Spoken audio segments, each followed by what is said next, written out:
Trinidad and Tobago, and welcome to the Bourse Report. Well, today we're taking a look at some first quarter results of the Ansa McAL Group for both the parent company as well as Ansa McAL Limited. Now, both groups would have reported some fairly weaker results over the comparable first quarters of 26 versus 25. Let's take a look at what those groups would have reported and what investors might expect in the coming months ahead. Turning firstly to the parent company, Ansa McAL, for that first quarter of 2026.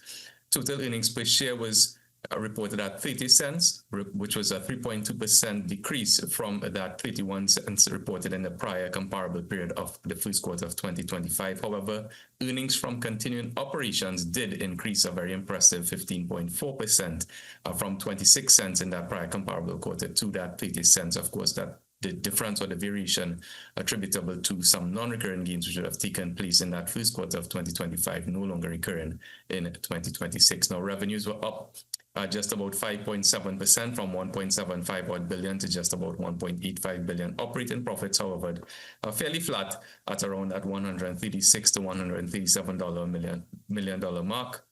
Finance costs, however, would have decreased fairly significantly, at 15% lower at 43.6 million versus 51 million in the prior comparable quarter. Ultimately, a profit before tax from continuing operations up 7.3% from 98 million to $105 million in that first quarter of 2026. When we take a look at AMCL's profit before tax contribution by segment, we can see that there were some notable changes. Media services, retail and parent company in that Blu-ray segment, that loss would have narrowed in the first quarter from 47 million to the most recent $31 million loss.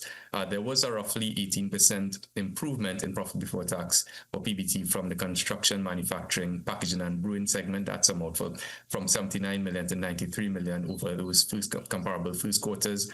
This was accompanied by offset by a decline of roughly 28% in that auto trading and distribution segment from 40 to 29 million, roughly 28% as mentioned. Banking and insurance down around 46% from 26 million in that yellowish segment to 14 million over the comparable quarters. Now, overall margins for Ansa McAL were somewhat mixed. We can see that there was a modest decline in operating profit margin from 7.8% to 7.4% in that purplish segment. Of course, this would have, with the lower interest of finance costs that would have been experienced, we saw improvement in profit before tax margin from 5.6 to 5.7%. And of course, we expect that to improve in subsequent quarters. So at a price of $47.13, Ansa McAL or AMCL is trading at a price to earnings ratio of 13.5 times, which is above the sector average of 11.6 times.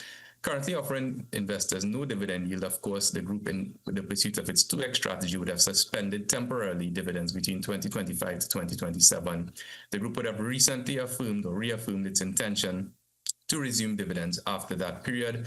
However, dividend yields for investors right now remains at that 0% level compared to the sector average of 4%. So with revenue growth in mind, those improved core earnings, acquisition and geographical diversification continuing, and of course that temporary suspension of dividends playing on the mind of investors, Bourse is maintaining its market weight rating on AMCL for the time being with a stable outlook. Turning very quickly to Ansa Merchant Bank.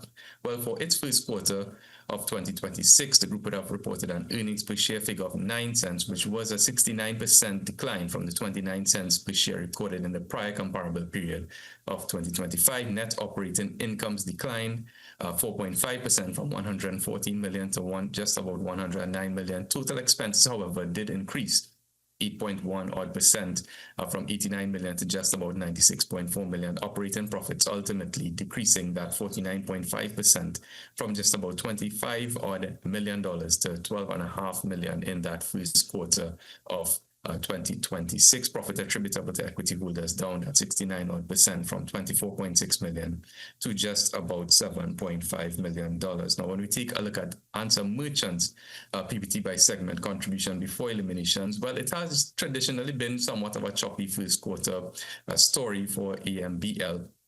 Given that market volatility does play a fairly significant role in terms of the impact on overall financial reporting or results from financial reporting. And we can see that playing out in the first quarter of 2026, banking and wealth management increasing just about 240% from 4.6 odd $1 million in that first quarter of 2025 to $17.2 million. However, this was offset by a swing from a $22 million profit in the first quarter of 2025 for insurance services to a loss of $3 million in that first quarter, as well as mutual funds swinging from a modest profit of $1 million in the first quarter of 2025 to a loss of $4 million in the first quarter of 2026.